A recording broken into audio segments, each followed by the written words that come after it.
Happy Monday, everyone! So, here we are again. And it's snowing again. So, kahapon, it was nice but cold. Sunny but cold. Today, wala naman sa forecast na magsisnow. Pero ewan ko ba, pagkalabas ko, ganito na. Grabe yung snow, guys. Tingnan nyo. I don't know kung clear ba siya sa video. But then, it's snowing again. And ito yung klase ng snow na nag-accumulate. So, like that, oh. Tingnan nyo. Ganyan siya, ang puti. I'm waiting for Kian to come home from school. So, dun sa isang block yung... I think andyan na yung school bus. So, ayan, naghihintay ako kay Kian. Hindi siya masyadong malamig today, guys. In fairness, kapag nagsisnow, yan yung time na warm. So, hindi siya malamig kapag nagsisnow. Pero, usually, most of the time, kapag nag-stop na yung snow, dyan nagda-drop yung temperature. Grabe. So, kapag walang snow at mainit, yan yung cold. Kapag may sun, especially. Pero kapag ganyan, naka-snow, hindi yan malamig, guys. Andito lang ako sa balcony. Nag-aantay. Si Kayla andun lang sa loob kasi she's not feeling well. Masama yung pakiramdam, may ubot sipon. It's the season kung kailan maraming may ubot sipon kasi nga change yung temperatura every day. Sometimes it's too cold, sometimes naman warm. So, yung katawan nahihirapan mag-adjust kung anong klase ng temperature yung masasalamuha for the day. So, ayan.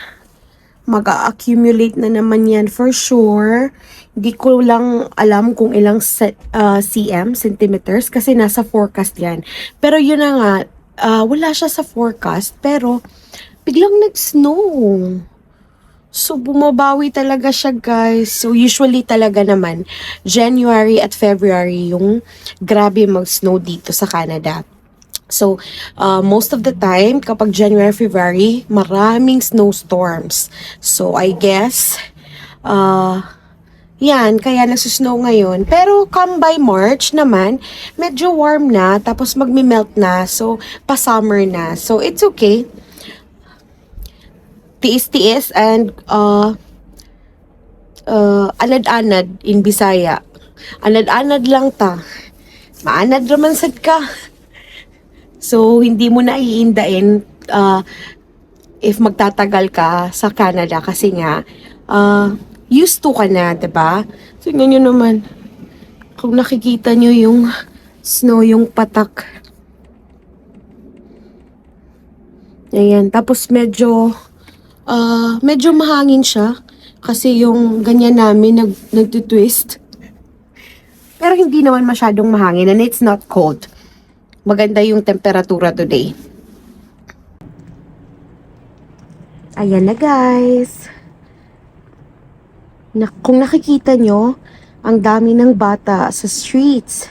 And yan si Kian. Pauwi na. So, 3:25, usually dumadating yung school bus. Yung end ng school is 3 p.m. So, at 3:25, dumadating na yung school bus. So, usually by 3:30, nandito na sa bahay si Kian. It's a Monday pala today. Monday, January 22 ng hapon. Tingnan na si Kian. Thank you, Lord. At nauwi na naman ang anak ko na safe and sound. Kumakaway pa, oh. Hi!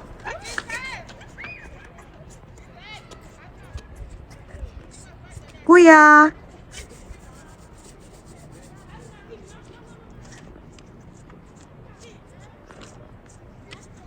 Yung snow. Medyo lumalakas siya, guys.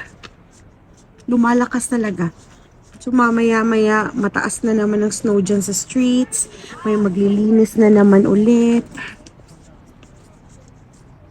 So, yun na. Nandito na si Kian at 3:27 ng hapon. So, hindi ko maisip kung anong sa snacks nila today. Baka magbe-bake lang ako ng mozzarella sticks kasi may nabili kami from Costco. Tapos, maybe milk. Hi! Hi. You're home. Yeah. How's school? Good. Good. Is it? Oh, tingnan nyo. Oh my God. Grabe ang basa ng sweat sa ulo ni Kuya. Kasi nga hindi siya malamig, guys, and naka full outfit siya na warm. So kaya siguro may mga pawis.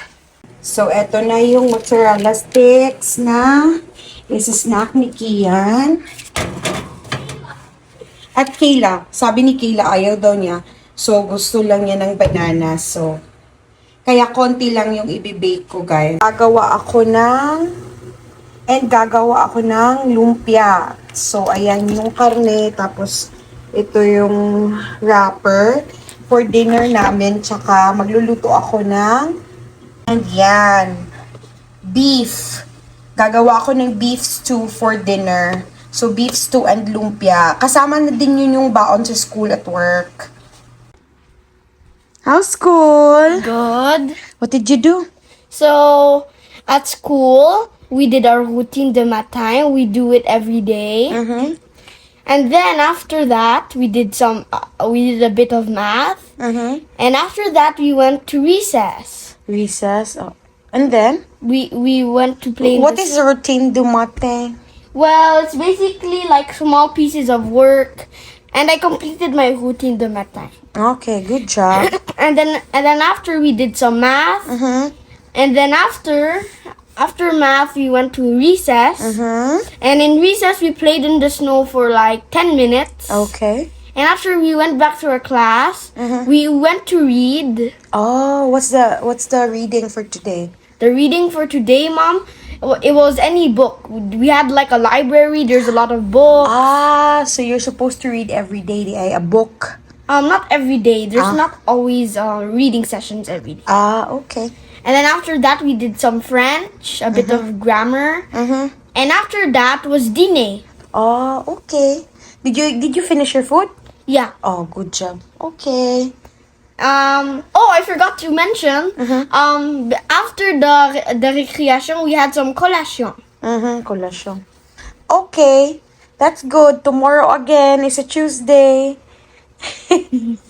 Tomorrow. There's 4 more days. Yeah, 4 more days of the week. Okay, wait sa diha sa imong snacks, okay? Okay. So, ayun. Yun yung mga gagawin ko for this afternoon. Magprepare ng snacks, tapos magprepare ng food for dinner, magpiprito ng lumpia, tsaka gagawa ng beef stew. And then, ngayon, yun lang.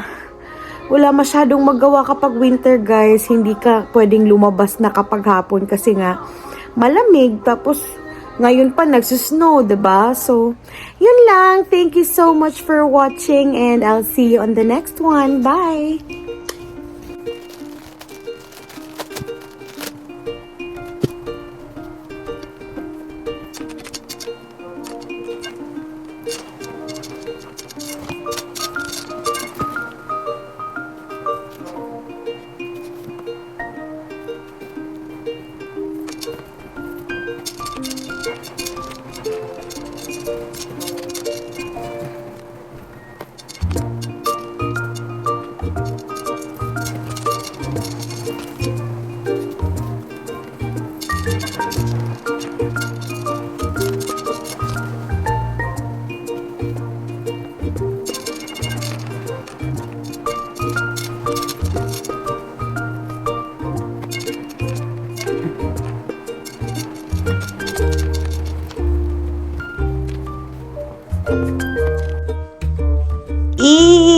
Here's your mozzarella sticks.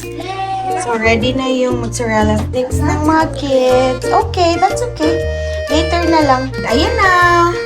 Yung lumpia ko, guys, finish na. So, ilalagay ko na lang siya ng individual ziplocs para lutuin for the whole week kung wala akong maisip na ulam.